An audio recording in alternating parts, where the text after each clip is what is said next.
Hello everyone, I'm Mengyu Tian from Neuroplasticity and Development Lab in Johns Hopkins University. Today, I present my work, Visual Experience Establishes Functional Connectivity of Visual Cortex, Evidence from Infants, Blind and Sighted Adults.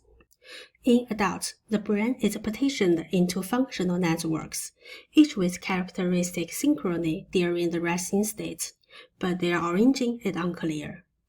So how do innate predispositions and experience establish these networks?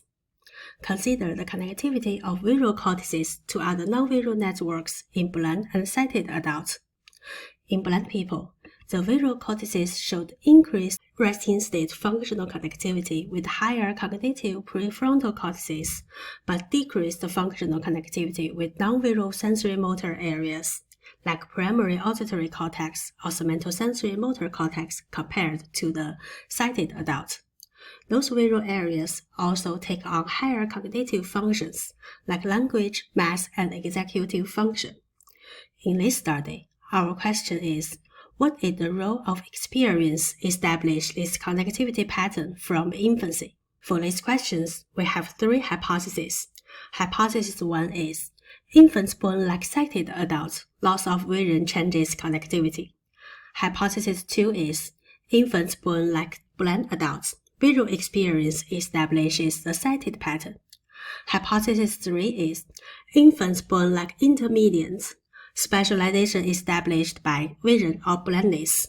To test this hypothesis, this study compared the resting state functional connectivity pattern of visual cortices with non-visual networks in sighted infants, with sighted adults, and congenitally blind adults. We have 83 24 to 45 weeks old infants. The data is from Developing Human Connectome Project.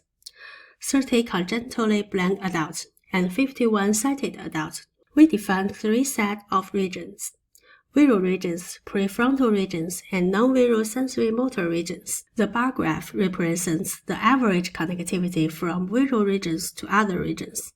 The purple bar is the functional connectivity from visual cortices to non-visual sensory motor areas.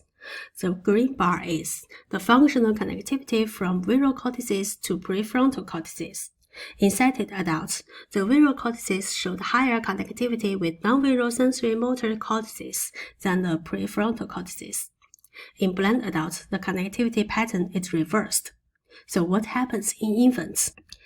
In sighted infants, we found similar at the blind adults. The visual cortices showed higher connectivity with prefrontal cortices than with non-visual sensory motor cortices. Here is a different way to look at the data.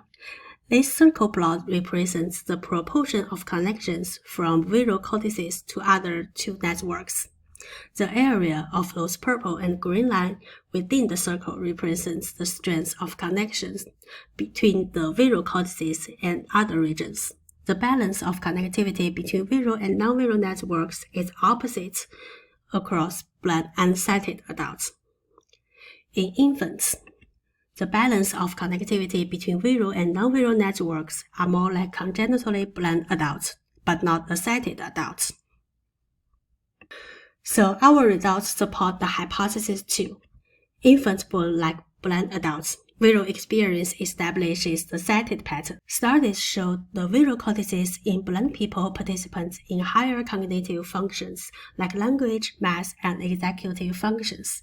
Different prefrontal regions also showed selective increased resting state functional connectivity to different visual regions in blind people. For example, the prefrontal region have higher connectivity with the occipital region, which responded to language tasks, than the regions responded to numbers in blind people. Similar patterns were also observed in sighted adults, but the infants showed an undifferentiated connectivity pattern across prefrontal cortices. These results also support the hypothesis 3. Infants born intermediate, specialization established by vision or blindness. For conclusion, experience plays a key role in establishing between-network functional connectivity. Thank you.